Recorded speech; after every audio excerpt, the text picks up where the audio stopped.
Olemme olentoja taivaan ja maan välillä. Meissä on taivaan valo ja maan pimeys.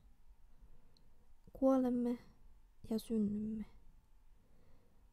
Tasapainoisessa elämässä jalkamme kävelevät rauhassa maan pinnalla ja silmämme katselevat kohti taivasta. Olemme henki fyysisessä muodossa. On osa elämää pelätä kuolemaa. Sitä elämä on. Olla elossa.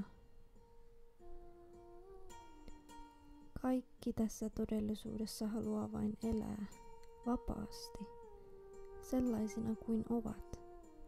Kuinka pieni tai iso, konkreettinen tai abstrakti, käsin kosketeltava tai sydämellä tunnusteltava.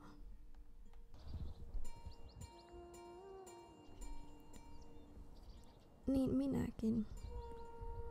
En halua elää enää näin. Tahdon elää metsän henkien keskellä.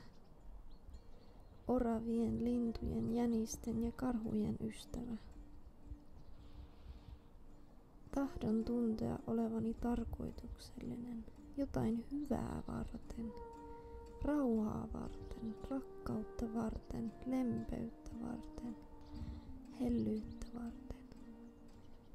Tahdon olla hyväksytty ja rakastettu juuri tällaisena kuin tässä olen. Tahdon oppia hyväksymään ja rakastamaan maailmaa ympärilläni sellaisena kuin se nyt on.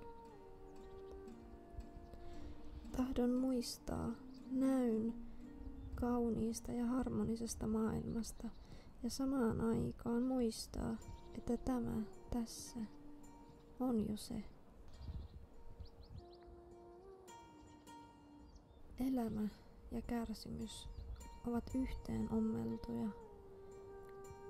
Ja kieltää kärsimys on kieltää elämä. Tätä on vaikea hyväksyä.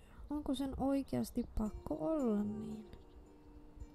Emmekö voi löytää tietä ulos tästä kauheasta kivusta? Kyllä se taitaa olla niin, että kun puuduttaa kivun itsessä, niin puuduttaa myös ilon.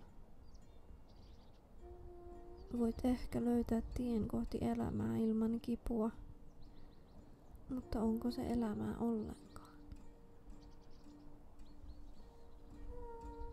Olet jo taistelusi taistellut, rimpuilusi rimpuillut. Olisiko nyt aika pysähtyä? Huomata, että nyt kyllä sattuu. Ja antaa kivun opettaa.